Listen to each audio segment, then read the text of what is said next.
우리 임마누엘 귀한 찬양 감사합니다. 하나님께 영광의 박수 올려드리겠습니다.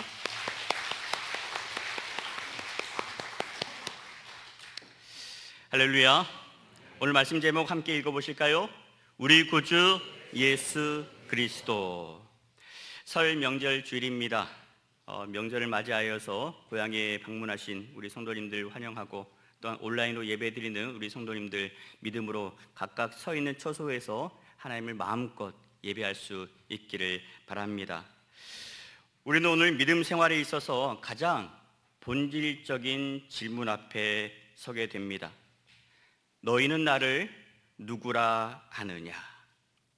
이 질문은 비단 제자들에게만 던지신 질문이 아닙니다. 오늘 예배를 드리는 우리 모두에게 예수님께서 직접 주시는 질문이죠. 오늘 말씀을 통해서 여러분 모두가 예수님을 나의 구주로, 우리 구주 예수 그리스도로 고백하고 살아계신 하나님의 아들로 고백하면서 그 고백 위에 예수님과 함께 행복한 동행을 해나갈 수 있는 귀한 은혜가 함께할 수 있기를 우리 구주 예수 그리스도의 이름으로 간절히 축원합니다. 지난 시간 예수님께서 바리새인과 사두개인들의 누룩을 주의하라 말씀을 하셨습니다. 바리새인의 율법주의와 가식적인 신앙을 따르지 말아라. 사두개인들이 보여주었던 세속적이고 기복적인 신앙을 따라서는 안 된다 말씀하셨어요. 왜냐하면 저들의 신앙은 경건해 보이지만 그 안에 생명이 없기에 그렇습니다. 화려해 보이지만 그 안에는 하나님이 계시지 않기에 그렇습니다.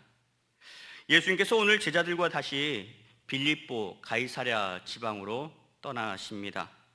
예수님의 이번 행보는 아주 중요한 의미가 담겨져 있어요. 왜냐하면 지금까지는 예수님을 찾아왔던 사람들 중심으로 사역을 펼치셨다라고 한다면 이제부터는 본격적인 십자가를 향해서 나아가는 고난의 행보이기에 그렇습니다. 그리고 제자들 역시 본격적인 제자 훈련에 돌입하게 되기 때문에 그렇습니다. 먼저 오늘 말씀의 배경이 되는 빌립보 가이사랴에 대해서 살펴보도록 하겠습니다. 지도를 보시면 헤롯 대왕이 죽은 다음에 그의 세 아들 헤롯 아켈라오, 헤롯 안디바, 헤롯 빌립이 각각 영토를 차지하고 다스리게 됩니다. 아켈라오가 붉은색 지역을, 안디바가 초록색 지역을, 빌립이 주황색 지역을 다스렸어요. 지도에 보시면 가이사랴라고 하는 이름이 두 곳이 있습니다. 먼저는 지중해 연안에 동그라미 쳐져 있죠. 붉은색 지역에 그곳에 가이사랴라는 지명이 있고, 또 저기 북쪽 땅에 헤롯 빌립의 땅에도 가이사랴가 있습니다. 우리가 오늘 살필 곳은 북쪽 가이사랴 빌립보죠. 헐몬산 밑에 있는 지역입니다. 이곳의 원래 이름은 파네이아스인데 그 뜻은 이래요. 판신을 섬기는 성읍, 이런 뜻을 가지고 있습니다. 다음 사진을 보시면 바위산을 깎아서 만든 동굴을 볼 수가 있어요. 그곳에서 판신을 섬겼습니다. 그리고 사진에서도 보이듯이 그 앞에 물이 흐르는 것을 볼 수가 있습니다. 이 물은 어디서 기인했냐면 해발 2814m에 달하는 헐몬산 정상에서 녹아내린 물이 이제 지표면 속으로 들어가죠. 땅 속에 스며들어서 그리고 땅의 연약한 지반을 뚫고 물이 솟구쳐 나옵니다. 그렇게 나온 샘물이 흘러가는 물이에요. 그곳이 바로 빌립보 가이사랴입니다. 물이 귀한 곳에 샘이 터졌으니 얼마나 귀하겠어요? 그리고 이 물을 찾아서 많은 사람들이 모여듭니다. 이곳이 바로 풍요의 땅으로 여기게 되는 것이죠. 사람들이 도처에서 몰려듭니다. 사람들만 몰려든 게 아니죠. 저들이 섬기던 우상들도 함께 모이게 됩니다. 구약시대에 이곳을 이렇게 불렀어요. 바알 헬몬, 그리고 바알 가시라 불렀습니다. 여기 이름에 보시면 바알이라는 이름이 들어있어요. 이름만 보더라도 이곳에서 바알 신을 숭배했던 장소라는 것을 우리가 유추해 볼 수 있겠죠. 신약시대에 와서 헤롯 빌립이 이곳 이름을 바꿉니다. 황제 이름 가이사에다가 자기 이름 빌립을 붙여서 가이사랴 빌립보 이렇게 개칭을 하게 되죠. 그러면서 이곳은 황제를 숭배하는 그런 중심으로 자리하게 됩니다. 우상과 권력과 쾌락이 뒤섞인 이 장소가 바로 가이사랴 빌립보죠. 예수님이 이곳에 쓰셔서 물으십니다. 사람들이 인자를 누구라 하느냐? 세상이 주라고 호칭하는 부르는 그 장소에서 참된 주가 누구인지를 드러내시기 위해서 물으신 질문이죠. 당시 유대 사회에서는 그 어느 때보다 메시아를 간절히 원하고 있었습니다. 그도 그럴 것이 지금 로마 그런 그 제국으로 인해서 얼마나 고난을 받고 있는지 모릅니다. 속국으로서의 아픔을 우리나라도 잘 아시지 않습니까? 메시아가 오시면 저 로마 제국을 무너뜨리고 다윗 왕조를 회복시켜 주실 것이다 라고 믿고 있었기 때문이죠. 그래서 메시아라고 하는 호칭 안에는 아주 강력한 그런 정치적인 의미가 담겨 있었고, 사람들은 메시아를 정치적 해방자로 여기고 있었습니다. 따라서 이런 분위기 속에서 예수님께서 자신을 메시아라고 호칭한다라고 한다면 사람들은 곧바로 예수님을 붙들고 정치적인 메시아로, 정치적인 왕으로 내세웠을 겁니다. 실제로 예수님께서 오병이어 기적을 베푸셨을 때 기적을 경험한 사람들이 예수님을 왕으로 떠받들자라고 하는 움직임이 일지 않았습니까? 그래서 예수님이 저들의 생각을 하시고 급히 그 지역을 벗어났던 이유도 여기에 있습니다. 예수님은 정치적인 혁명을 이루기 위해 오신 분이 아니다라고 하는 거죠. 예수님은 십자가를 통해서 구원의 은혜, 대속의 은혜를 주시기 위해 오신 분이십니다. 그래서 예수님은 자신을 메시아라고 하는 호칭 대신에 인자라고 하는 호칭을 즐겨 사용을 하십니다. 인자라고 하는 말은 한자에도 나옵니다만은 사람 인자에다가 아들 자자를 쓰고 있어요. 사람의 아들이라는 뜻인데 단순히 사람의 아들만을 언급하는 표현은 아닙니다. 다니엘 7장에도 가보시면 인자라고 하는 표현이 나와요. 하늘 구름을 타고 이 땅에 오셔서 영원한 권세를 끼치시는 분, 하나님의 나라를 영원히 펼쳐 보이실, 다스릴 메시아로서의 인자가 바로 예수님이 말씀하신 인자인 거죠. 그러나 예수님은 영광만 취하러 오신 분이 아니십니다. 예수님은 고난의 주로도 오셨죠. 이사야 53장에 보시면 고난받는 종의 이야기가 잘 나오고 있지 않습니까? 예수님은 말씀대로 세상을 구원하기 위해 이 땅에 오셨고 우리 죄를 사하기 위해 십자가를 지셨고 십자가를 통해서 세상을 구원하는 길을 활짝 열어주셨습니다. 그렇다면 사람들이 나를 누구라 하느냐라고 하는 이 예수님의 질문은 예수님께서 그동안 보여주셨던 사역을 보고 사람들이 예수님을 어떻게 이해하고 있느냐, 예수님을 어떻게 인정하고 고백하고 있느냐를 물으시는 질문이라는 것을 알 수가 있죠. 자, 대답을 한번 보실까요? 14절입니다. 이르되 더러는 세례 요한, 더러는 엘리야, 더러는 에레미야나 선지자 중에 하나라 하나이다. 아멘. 틀린 말은 아닙니다. 그러나 예수님을 드러내기에는 충분한 표현이 아니죠. 하나씩 살펴보면 이래요.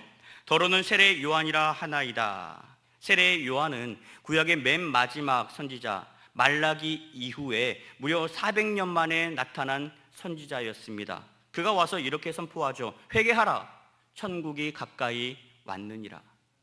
예수님도 세례 요한처럼 똑같이 선포하셨습니다. 회개하라, 천국이 가까이 왔느니라. 그래서 사람들이 예수님을 일컬어 세례 요한이라 하더이다, 이런 말을 했던 것이죠.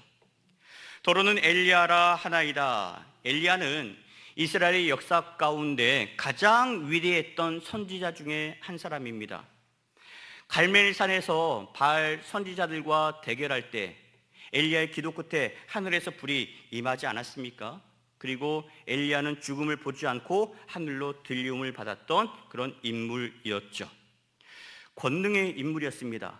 그래서 사람들이 예수님이 하시는 그 일을 보고서 엘리야처럼 능력을 행한다, 그래서 엘리야와 같은 능력의 일꾼이다 라고 불렀던 거예요. 마지막으로 예레미야나 선지자 중에 하나라고 부릅니다. 예레미야는 눈물의 예언자로 정평이 나 있습니다. 눈물은 그냥 나오는 게 아니죠. 긍휼히 여기는 마음이 있을 때, 상대방의 아픔에 공감할 때 눈물이 나오는 법입니다. 예수님이 그랬어요. 아파하는 사람들을 예수님 외면하지 않으셨습니다. 저들의 아픔을 깊이 공감하셨어요. 그리고 함께 아파하십니다. 귀신 들린 사람 보면 그냥 모른 채 할 수가 없는 거예요. 저 모습으로 어떻게 살아갈 수 있겠는가? 저들을 불쌍히 여기시고 함께 하시고 저들을 고쳐주셨죠. 함께 울어주셨고 함께 기뻐해 주신 분이 우리 주님이세요. 그런 모습을 보고 사람들이 예레미야와 같은 선지자입니다 라고 하는 말을 했던 것이죠. 그런데 이런 대답은 예수님께서 원하시는 대답이 아니었습니다. 예수님은 사람들의 말대로 위대한 선지자 정도로 오신 분이 아니시기 때문에 그렇죠. 앞서 예수님께서 칭찬하셨던 사람들이 있습니다. 한번 떠올려 보시겠습니까? 이방인 백부장이 그의 종의 병을 고치기 위해 찾아왔을 때 예수님이 그래 가자 라고 할 때 이렇게 대답을 하죠. 주여 말씀만 하옵소서. 예수님이 말씀하시면 그 말씀 한마디로 저의 종의 병이 낫게 될 줄로 믿습니다. 마태복음 9장에 혈루증 여인은 예수님의 옷자락을 붙잡기만 해도 고침을 받겠다라는 그런 믿음으로 확신 가지고 예수님께 찾아왔고 병을 고침을 받았습니다. 마태복음 15장 가나안 여인은 부스기라도 주시옵소서, 부스락이라도 주시옵소서, 그거면 제 딸이 나을 줄 믿습니다. 그렇게 해서 고침을 받았어요. 예수님께서 이들의 믿음을 보시고 칭찬하셨죠. 이들에게서 우리가 찾아볼 수 있는 공통점이 있습니다. 그건 뭐냐면 예수님을 향해서 주라고 고백을 했다는 거예요. 예수님을 주라고 불렀습니다. 주여, 주여. 예수님을 병만 고치는 분이 아니라 우리 인생의 문제를 해결해 주실 주님으로, 나를 구원해 주실 구세주로 고백을 했다라고 하는 거죠. 그런데 오늘 제자들이 얘기한 사람들의 고백 안에는 이 고백이 없어요. 그래서 제자들에게 다시 물으십니다. 그러면 너희는 나를 누구라 하느냐? 예수님이 이렇게 물으신 의도가 뭐겠어요? 제자들에게서 그 믿음을 듣고 싶은 거예요. 제자들이라고 한다면 이 믿음이 필요했기 때문에 그렇습니다. 여러분, 믿음은요, 사람들의 평가에 의해서 오는 게 아닙니다. 각자가 예수님을 인격적으로 만나고 예수님을 제대로 알았을 때에 우리도 예수님을 주라라고 고백할 수 있게 되는 거예요. 여러분, 그 고백이 있어야만이 어떤 역경 속에서도 굴하지 않고 하나님의 자녀로서 살아갈 수 있는 겁니다. 이 고백이 있어야만이 이제 앞으로 다가올 그런 고난 앞에서 제자들이 믿음으로 제자로서의 사명을 감당할 수 있기 때문에 그런 거죠. 베드로가 대답합니다. 주는 그리스도시요 살아계신 하나님의 아들이십니다. 여러분, 이 고백이 바로 우리 기독교의 근간을 이루는 핵심 고백입니다. 두 가지를 얘기하고 있죠. 첫 번째는 주는 그리스도이십니다. 그리스도는 그 히브리어의 메시아를 헬라식으로 표현한 표현입니다. 기름 부음을 받은 자라고 하는 뜻을 가지고 있죠. 구약 시대에 기름을 부음을 받는 자에는 세 가지 대상이 있었습니다. 왕이 그랬고, 그리고 선지자가 그랬고, 제사장이 그랬습니다. 기름을 붓는다는 것은 구별된다는 의미가 있어요. 그리고 하나님께 택함을 받았다는 의미가 담겨져 있습니다. 따라서 이들은 사람이 세운 사람이 아니에요. 하나님께서 택하시고 하나님이 세운 사람들인 거죠. 예수님도 이렇게 기름 부음 받은 자로서 왕과 제사장과 선지자의 직분으로 이 땅에 오셨습니다. 새하늘과 새 땅을 이루실 만왕의 왕이시고 우리의 죄를 대속하실 유일한 제사장으로 오셨고 하나님의 말씀 천국 복음을 능력 있게 선포하신 선지자라고 하는 고백이 주는 그리스도시오라고 하는 이 말 안에 담겨져 있는 겁니다.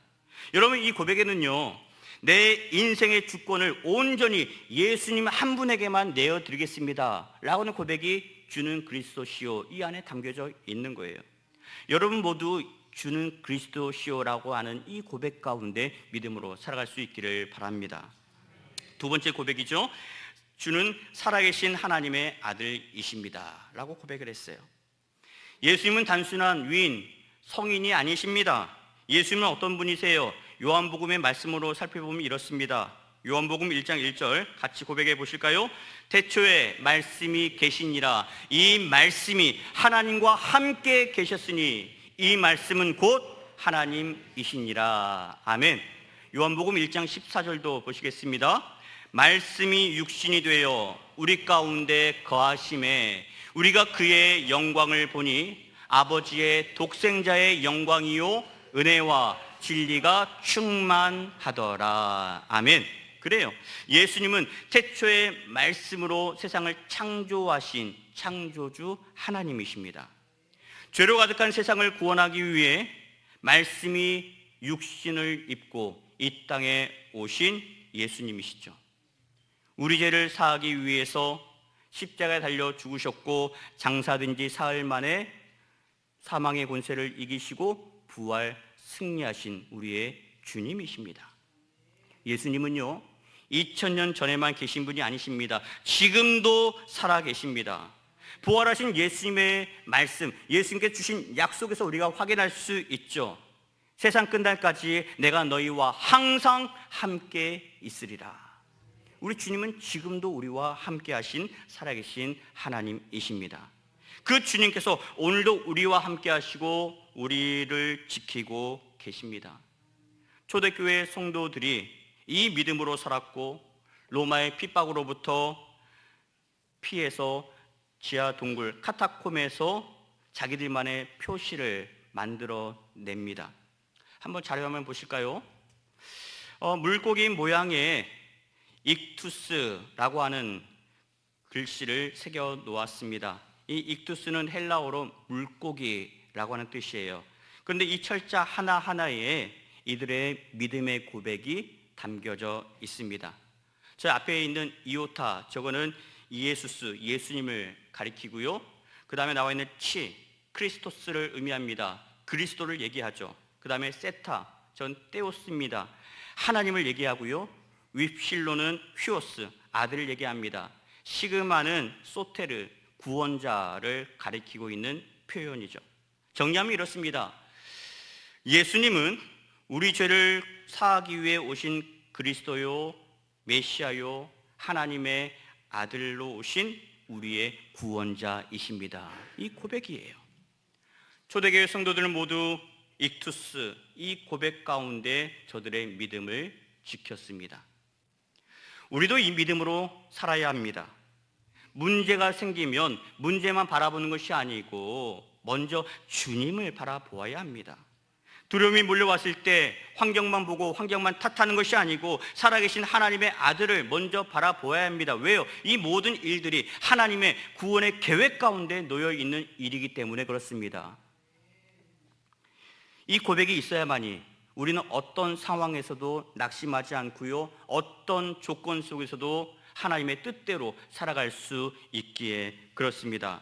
바라기는 여러분 모두가 주는 그리스도시요 살아계신 하나님의 아들이십니다라고 하는 믿음의 고백 가운데 믿음으로 승리할 수 있기를 주님의 이름으로 간절히 축원합니다. 예수님께서 베드로의 고백을 들으시고 말씀하시죠. 자, 17절 같이 보겠습니다. 바요나 시모나 내가 복이 있도다. 이를 내게 알게 한 이는 혈육이 아니요 하늘에 계신 내 아버지시니라. 아멘. 그래요. 주는 그리스도시요 살아계신 하나님의 아들이십니다 라고 하는 고백은 그냥 나올 수 있는 고백이 아니라는 겁니다. 우리의 지식으로, 우리의 경험치로, 우리의 감정과 우리의 인간의 통찰에서 나올 수 있는 고백이 아니에요. 이 고백은 하늘에 계신 하나님 아버지께서 가르쳐 주신 고백입니다. 성령께서 우리로 하여금 깨닫게 하시고 우리 입술을 통해서 지금도 고백해 하고 계시는 고백이라는 거예요.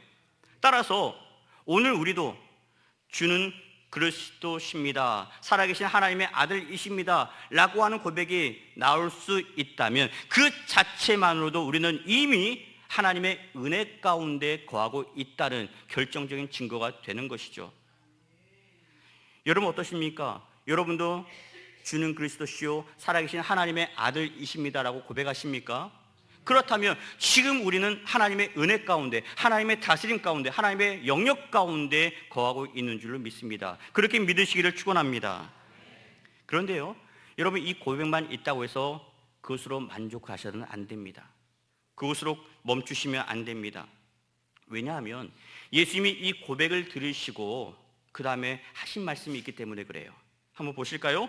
자, 21절 말씀 보겠습니다. 이때로부터 예수 그리스도께서 자기가 예루살렘에 올라가 장로들과 대제사장들과 서기관들에게 많은 고난을 받고 죽임을 당하고 제3일에 살아나야 할 것을 제자들에게 비로소 나타내시니. 아멘. 예수님이 이 고백을 들으시고 비로소 예수가 그리스도다, 내가 그리스도다 라고 하는 고백을 하십니다. 그리고 비로소 십자가의 사역에 대해서 제자들에게 말씀하세요. 한마디로 정리하면 인자가 많은 고난을 받고 죽임을 당하고 제3일에 살아나야 하리라 십자가에 관해 말씀하셨다라고 하는 겁니다. 믿음으로 사는 자에게, 제자들에게 영광만 주시는 게 아니라는 거죠. 영광에 앞서서 십자가의 고난이 따르게 됩니다. 따라서 예수를 그리스도로 고백하는 사람은 십자가를 피하면 안 됩니다. 십자가를 부인해서도 안 됩니다. 왜냐하면 그리스도로 오신 예수님의 사명은 십자가를 통해서 완성되었기 때문에 그렇습니다. 그래서 예수님도 말씀하세요. 24절 보실까요? 누구든지 나를 따라오려거든 자기를 부인하고 자기 십자가를 지고 나를 따를 것이니라. 아멘. 사랑하는 여러분, 처음 드렸던 질문으로 돌아가 보겠습니다. 너희는 나를 누구라 하느냐? 이 질문은 우리 인생의 주권에 관해서, 특별히 우리가 내리는 결정 권한에 있어서 그 권한을 행사하는 자가 누구냐라고 하는 것을 묻는 질문이에요. 예수님은 십자가를 말씀하시기 전에 먼저 이 믿음의 고백을 요구하셨습니다. 왜요? 믿음의 고백 없이는 십자가를 질 수 없기에 그렇습니다. 예수가 그리스도라고 하는 확신이 없다면 자기 십자가를 질 수 없기 때문에 그렇습니다. 오늘 우리가 예수를 그리스도라고 고백하고 그분이 왕이심을 인정하고 예수님만이 살아계신 하나님의 아들이심을 믿는다면 이제 우리는 우리 삶의 자리에 있는 모든 결정 권한은 내가 주장해서는 안 됩니다. 이제는 예수님께 다시 되돌려 드려야 하는 겁니다. 재정의 문제도 드려야 되고요, 자녀의 인생의 문제도 내어 드려야 되고요, 우리의 인생의 미래도, 관계의 문제도, 알량한 우리 자존심까지도 예수님께 맡겨드릴 수 있어야 합니다. 예수님이 정말 우리 인생의 주인이시라면 우리는 내려와야 합니다. 예수님이 정말 왕이시라면 우리는 그 말씀 앞에 순종해야만 합니다.